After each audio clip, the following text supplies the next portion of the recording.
Hey guys what's up welcome back to చానీ SK Infotech. ఈ రోజు నేను ఒక బ్రహ్మాండమైన టాపిక్తో మీ ముందున్నాను. నా పేరు చానీ ఎస్కే. మీరు కనుక నా వీడియోస్ని ఫస్ట్ టైం కనుక వాచ్ చేసినట్లయితే ఇమీడియట్గా సబ్స్క్రైబ్ చేయండి. అలాగే మరిన్ని వీడియోస్ కోసం చూస్తూనే ఉండండి. సో ఈరోజు ఒక చాలా స్పెషల్ టాపిక్తో మీ ముందున్నాను. సో టాపిక్ ఏంటంటే మనకి one of my YouTube subscriber comment బాక్స్లో ఇది పెట్టారండి. బేసిక్గా ఈ క్వశ్చన్ పెట్టారు. సార్ నేను అలాగే వాట్సాప్ కూడా చేస్తున్నారు. సార్ నేను ఐటీ కంపెనీలో రీసెంట్గా జాయిన్ అయ్యాను. 1 ఇయర్ నుంచి పనిచేస్తున్నాను. 1 ఇయర్ నుంచి అన్సాటిస్ఫాక్షన్, కంప్లీట్గా అంటే సాటిస్ఫాక్షన్ కాదు, అన్సాటిస్ఫాక్షన్తో ఉన్నాను. అండ్ రోజు నాకు దినగణంగా ఉంది. ఏం చేయమంటారు? కిట్ అయిపోమంటారా లేకపోతే కంటిన్యూ అవ్వమంటారా? ఈ క్వశ్చన్ అడిగారండి. One of my YouTube subscriber వాట్సాప్లో మెసేజ్ కూడా చేశారు. అండ్ నెక్స్ట్ ఏంటంటే ఎవరైనా సరే మీ క్వశ్చన్స్ని చాట్లో పెట్టండి. డెఫినెట్గా దానికి ఆన్సర్ చేస్తూ ఉంటాం. ప్రతి విషయం మీరు కామెంట్ బాక్స్లో పెట్టినట్లయితే వీడియోస్ రూపంలో తయారు చేయడమో లేకపోతే ఆన్సర్ ఇక్కడ ఇవ్వటమో జరుగుతుంది. కాబట్టి మర్చిపోకుండా వీడియోస్ మీరు కమెంట్స్ చేస్తూ ఉండండి. జనరల్గా చూసుకున్నట్లయితే మీ అందరికీ తెలిసిందే, మనం చేస్తుంది ఐటీ జాబ్.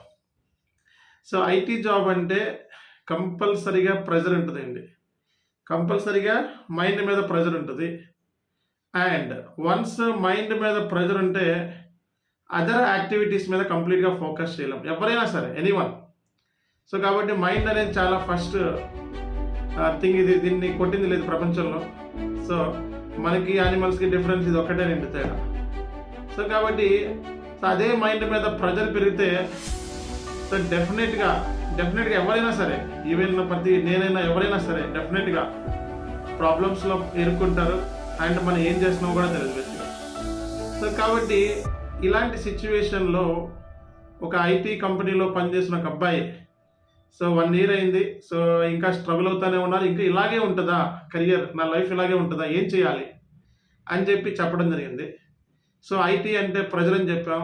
ఐటీ అంటే లెర్నింగ్, ఐటీ అంటే ఇన్నోవేషన్, ఐటీ అంటే అప్డేట్స్ ఉంటాయి, ఐటీ అంటే అప్గ్రేడ్స్ ఉంటాయి, ఐటీ అంటే ప్యాచెస్ ఉంటాయి, ఐటీ అంటే బాగా కూడా ఉంటుంది అనమాట. కాబట్టి ఫస్ట్ విషయం మీరు గుర్తుపెట్టుకోవాల్సింది ఏంటంటే, మీకు ఈ ఐటీ కోర్స్ అనేది మీకు ఫిట్ అవుతుందా లేదా అని ముందే డిసైడ్ చేసుకోవాలండి. అండ్ ఇంకో విషయం ఏంటంటే, ఐటీలో ఉన్న ప్రతి ఒక్కళ్ళు, అంటే జాయిన్ అయిన ప్రతి ఒక్కళ్ళు సక్సెస్ అవుతారని మాత్రం 100% చెప్పలేము. అది మన యొక్క బిహేవియర్ని బట్టి, మన యొక్క యాటిట్యూడ్ని బట్టి, మనం తీసుకునే రిస్క్ని బట్టి, మన వే ఆఫ్ కమ్యూనికేషన్ బట్టి, అండ్ మనం తీసుకున్న ట్రైనింగ్ని బట్టి, మనం నివసిస్తున్న పరిస్థితులను బట్టి ఐటీ కంపెనీలో జాబ్ చేయగలమా లేదా అన్నది డిపెండ్ అయి ఉంటుంది. ఒక విషయం ఏంటంటే, అందరూ హ్యాపీగా ఉండలేరు, బట్ ప్యాకేజెస్ కోసం హ్యాపీగా ఉండాలి కదా, తప్పదు కదా. ఎవ్రీ మంత్ మనకి సమ్ హ్యాండ్సమ్ ప్యాకేజ్ మనకి కంపెనీ ఇస్తుంది. నార్మల్గా అయితే యూజర్ లెవెల్లో అయితే మనకంత శాలరీ రాదు, డిస్సాటిస్ఫైడ్ కంప్లీట్లీ.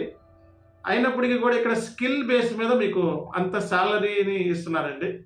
కాబట్టి అంత శాలరీ ఇస్తున్నారు అంటే, ఒక ఎంప్లాయర్ని 10 లక్షలు, 15 లక్షలు, 30 లక్షలు, 50 లక్షలు శాలరీ ఇస్తున్నాడంటే కన్ఫామ్గా ఇది ఒక టెక్నికల్ స్కిల్ అనేది ఎక్స్పెక్ట్ చేస్తున్నాడు. అది నార్మల్ లెవెల్లో కాదు. నార్మల్ లెవెల్లో అయితే మనకి ప్రతి ఒక్కళ్ళు ఈ కోర్స్ నేర్చుకుంటారండి. ప్రతి ఒక్కళ్ళు ఐటీలోకి వస్తే ఏమవుతుంది, కొలాప్స్ అయిపోతుంది. లైక్ అంతకుముందు బీటెక్ వాల్యూ ఉండేది, ఇప్పుడు బీటెక్ అంటే ఎవరికి కూడా వాల్యూ లేదు. కాబట్టి ఐటీ కొలాప్స్ అవ్వకుండా ఉండాలి అంటే ఓన్లీ స్టాండర్డైజ్డ్ పర్సన్, అంటే ఎవరికైతే ఆ స్కిల్ సెట్ ఉందో వాళ్ళే ఈ కోర్సును చూస్ చేసుకోండి. అందరూ వారికి ఎవరికో జాబ్ వచ్చిందని చెప్పి మనకు స్కిల్ సెట్ లేకుండా వెంటనే మనం జాబ్లోకి వెళ్ళిపోయి ఆ తర్వాత ఇబ్బంది పడి తర్వాత బయటకు వచ్చి లేకపోతే ప్రాక్సీ అని, బ్యాక్డోర్ అని ఏదో రకంగా వెళ్ళిపోతారు, తర్వాత ఇబ్బంది పడతారు. కాబట్టి మన స్కిల్ సెట్కి, మన అభిరుచికి ఈ కోర్స్ అనేది సూట్ అవుతుందా లేదా అని 10 సార్లు కోర్స్ పికప్ చేసుకునేటప్పుడే మీరు చూసుకోవాలండి. కాబట్టి ఎస్, అఫ్ కోర్స్. ఐటీలో మెయిన్ రీజన్స్ వచ్చేటప్పటికి, పెద్ద ప్రాబ్లం వచ్చేటప్పటికి మన తెలుగు వాళ్ళకి మెయిన్ ప్రాబ్లం కమ్యూనికేషన్ స్కిల్స్ అండి. కమ్యూనికేషన్ స్కిల్స్ ప్రాపర్గా డెలివర్ చేయలేకపోవడం కంటెంట్ని, అండ్ హ్యూజ్ పాలిటిక్స్. కంపెనీలో ఉండే పాలిటిక్స్, ఐటీ కంపెనీలో పాలిటిక్స్ నార్మల్ స్టేజెస్ దాటి ఎక్స్ట్రాడినరీగా ఉంటాయి. నేను ఐటీ కార్పొరేట్ పాలిటిక్స్ అని చెప్పి ఒక సినిమా కూడా, ఒక షార్ట్ ఫిల్మ్ కూడా తీశాను. ఆ లింక్ మీకోసం పెడతాను కమెంట్ బాక్స్లో మీరు చూడొచ్చు అనమాట.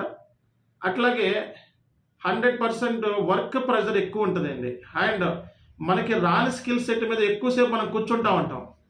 రాని స్కిల్ సెట్ మీద మనం ఎక్కువసేపు కూర్చున్నామంటే డెఫినెట్గా మనకి అది వచ్చేదాకా మనకి ముందు నిద్ర పట్టదు. అది వచ్చిందే, అది కరెక్టా కాదా అని మళ్ళీ డౌట్. సో కాబట్టి ఇది మన టెస్ట్ సర్వర్స్లో చేసుకోవడానికి గట్టిగా ఇది ప్రాక్టీస్ చేసుకొని చేయలేము. వస్తేనే చేస్తాం, లేకపోతే కూర్చొని మళ్ళీ చేసుకుంటానే ఉండాల్సి వస్తుంది. కాబట్టి టైం అలా జరిగిపోతూ ఉంటుంది. ఒక పక్క నుంచి మనం పని చేసే కొద్దీ ఒక పక్క నుంచి టైం వెళ్ళిపోతూ ఉంటుంది. ఒక పక్క నుంచి మనం పని చేసే కొద్దీ ఒక పక్క నుంచి ఫ్యామిలీ ప్రెషర్. మనం ఒక పక్క నుంచి పని చేసే కొద్దీ సో మనకి కిడ్స్ లేకపోతే ఎవరో ఒకరు ఉంటారు, వాళ్ళే చూసుకోవాలి. ఒక పక్క టైం సరిపోదు. ఫస్ట్ మనకి మన స్కిల్ సెట్కి అక్కడ ఉండే బిజినెస్ రిక్వైర్మెంట్కి రెండు మిస్ మ్యాచ్ అయ్యి మనకేంటంటే బరస్ట్ అయిపోతుంది. ఒకసారి వెళ్ళిపోదాం ఐటీ కంపెనీ మనకి ఎందుకు అవసరమా. ఓ పక్క నుంచి శాలరీ రాగానే కొంచెం అదొక సాటిస్ఫాక్షన్. అంటే మనం చేసే స్కిల్ సెట్కి అంత శాలరీ ఇస్తున్నారంటే అంత ప్రెజర్ని యాక్సెప్ట్ చేయాలి. సో ప్రెజర్ని యాక్సెప్ట్ చేసి సో మైండ్ని స్థిమితంగా, మైండ్ని రిజిడ్గా, ఎవరు ఏమని అనుకున్నా సరే మనం పట్టించుకోకుండా ఉంటే డెఫినెట్గా ఐటీలో ఉంటారండి. ఐటీలో ఉన్న వాళ్ళందరూ తోపులు కాదు. అలా అని చెప్పి అందరూ కూడా సర్వైవ్ అయిపోతారు 100% అని కాదు. సో ఐటీలో ఏంటంటే ప్రస్తుతానికి ఐటీలో ఏంటంటే రిస్క్ని డీల్ చేయాలండి. రిస్క్ టేకర్ కింద ఉండాలి అండ్ ప్రెజర్ని యాక్సెప్ట్ చేయాలి. And at the same time రెండింటిని డీల్ చేస్తేనే ఫ్యామిలీని కూడా చూసుకుంటూ ఉండాలి. సో కాబట్టి ఇదొక హెక్టిక్ టాస్క్. కాబట్టి అది అందరి వల్ల కాదనమాట, ఓన్లీ స్పెసిఫిక్ పీపుల్ మూలంగానే అవుతుంది అది. సో కాబట్టి అందరూ సాటిస్ఫాక్షన్గా చేస్తున్నారని ఎక్కడా లేదండి ఐటీలో. మెజారిటీ ఆఫ్ కేసులో 100కి 80% డిసాటిస్ఫాక్షన్తోనే పనిచేస్తూ ఉంటారు. అంటే వాళ్ళు చేసే జాబ్ మీద వాళ్ళకి అంత ఇంట్రెస్ట్ ఉండకపోవటం, లేకపోతే డైలీ ప్రాబ్లమ్స్తో, ఛాలెంజెస్తో దినగండంగా ప్రతిరోజు గండం కింద అలా గడుస్తూ ఉంటుంది రోజు. కాబట్టి టెన్షన్తో, ప్రెషర్తో ఫీల్ అవుతూ ఉంటారు. సో కాబట్టి మనకేంటంటే ఈ ఐటీలో ఏంటంటే ఒక మెయిన్ అస్త్రం లాంటిది శాలరీ అనమాట. ఈ శాలరీ చూస్తే ఎవరైనా ఉంటారు, అదే శాలరీ లేదనుకుంటే అందరూ వెళ్ళిపోతారు. సో కాబట్టి శాలరీ అనేది ఏంటంటే కొంచెం ఈ శాలరీని బట్టే మనం ఇక్కడ ఉంటున్నారండి, ఈ జాబ్ చేయగలుగుతున్నారు. ఎంత కష్టమన్నా సరే గొడ్డుగా ముందుకెళ్ళిపోతున్నారు తప్పిస్తే బేసిక్గా ఈ ఐటీలో జాబ్ జాయిన్ అవ్వటం మూలంగా మనం ఎంతో నష్టపోతూ ఉంటారు. బేసిక్గా చాలామంది చాలా రకాలుగా పర్సనల్గా, ఫ్యామిలీగా, లేకపోతే సాక్రిఫైజెస్ చేసుకుంటూ, ఫ్యామిలీ కోసం సాక్రిఫైస్ చేసుకుంటూ ముందుకెళ్ళిపోతూ ఉంటారు. సో కాబట్టి ఐటీలో సక్సెస్ అవ్వాలి అంటే ఒకటేనండి, సో కంప్లీట్గా మన స్కిల్ సెట్ రోజు అప్డేట్ చేసుకోవాలి, ప్రతిరోజు అప్డేట్ చేసుకోవాలి. అండ్ అన్నిటికంటే ఇంపార్టెంట్ కమ్యూనికేషన్ మీద ఫోకస్ చేయాలి. ఈ అన్నిటిని మేనేజ్ చేయాలంటే మేనేజింగ్ స్కిల్ సెట్. సో అన్నిటిని ఒక ప్లానింగ్గా, ఒక ప్రణాళిక పద్ధతిగా ప్లాన్ చేసుకోవాలి. అన్నిటికి దేనికి ఇవ్వాల్సిన టైం దానికి ఇవ్వాలి. లోడ్ ఎక్కువ తీసుకోవద్దు. లోడ్ టెన్షన్స్ వేసేసుకొని దాని గురించి ఎక్కువ ఆలోచించేసి వాడేమంటాడు, వీడేమంటాడు, ఇంకోటి అది కాకపోతే ఇంకో జాబ్ ఏంటి ఐటీలో జాబ్స్ ఏమైనా కరువు అయినాయా. సో మనకి బోల్డ్ జాబ్స్ ఉంటాయి, ఈ జాబ్ కాకపోతే ఇంకో జాబ్ ఉంటుంది. ఐటీలో కామన్ అండి జాబ్స్ మారటం అనేది. కాబట్టి అదేదో పెద్ద జాబ్ మారిపోతే ఇంకేమీ లేదు, ఇంకా ఫ్యూచర్ లేదు అనుకోబాకండి. స్కిల్ సెట్, ఇంటర్వ్యూ ఫేస్ చేసే స్కిల్ సెట్, క్లయింట్ని ఫేస్ చేసే స్కిల్ సెట్ ఉంటే ఎవరైనా సరే ఏదో ఒక మంచి ప్యాకేజ్తో ఉంటారు, అందులో ఎటువంటి ప్రాబ్లం లేదు. కాబట్టి ఆ లెవెల్ ఆఫ్ స్టాండర్డ్ని పెంచుకోండి అండ్ కమ్యూనికేషన్ స్కిల్ సెట్ని పెంచుకోండి. ఇవన్నీ హ్యాండిల్ చేయాలంటే మేనేజ్ చేయాలి, ఒక ప్లానింగ్ డిజైన్ చేసుకోండి ప్రతిదానికి కూడా. అంటే రేపొద్దున మనం ఏం చేయబోతున్నామో ఈ రోజే రఫ్ డ్రాఫ్ట్ వేసుకోండి. ముందుగా అడ్వాన్స్గా ఉండాలి, మనం ప్రోయాక్టివ్. ఫ్యూచర్ గురించి ఆలోచించండి. అండ్ ఒక జాబ్ స్టాండర్డ్ ఉండదు కాబట్టి సో నెక్స్ట్ ఫ్యూచర్ గురించి, నెక్స్ట్ ఏం చేయబోతున్నాం, నెక్స్ట్ ఏం చేయాలి, నెక్స్ట్ అడ్వాన్స్డ్గా ఎలా ఉండాలి, ఎలాంటి అడ్వాన్స్ స్కిల్ సెట్ని మనం గెయిన్ చేయాలి, ఎట్లాంటి కోర్సెస్ నేర్చుకోవాలని ముందుగానే ఉండాలి. ఐటీ అంటే జస్ట్ ఒక కోర్స్ నేర్చుకుంటే చివరి వరకు అదే ఉంటుందని కాదు.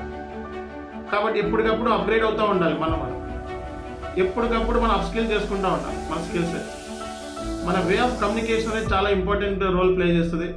సో అన్నెసెసరీగా ఫ్లక్చుయేషన్స్ క్రియేట్ చేసి, గ్రూప్లో ఫస్ట్ క్రియేట్ చేసి, లేకపోతే పాలిటిక్స్ని క్రియేట్ చేస్తే తొందరగా బయటకు వచ్చేస్తారు. కాబట్టి ఐటీలో ఇవన్నీ వద్దు. సో మీకు ఇచ్చిన టాస్క్ని మీరు చేసుకొని ఎక్కువ రికగ్నైజేషన్కి పోవద్దండి. ఎక్కువ రికగ్నైజేషన్స్ అవసరం లేదు. ఓకే, అయ్యే వస్తాయి. మీరు పని చేశారంటే మిమ్మల్ని రికగ్నైజ్ చేసే రోజు ఒక రోజు వస్తుంది. కన్ఫామ్‌గా ఆ రోజున మీకు గుర్తింపు ఉంటుంది. మీకు వచ్చిన సాలరీతో సాటిస్ఫై అవ్వండి.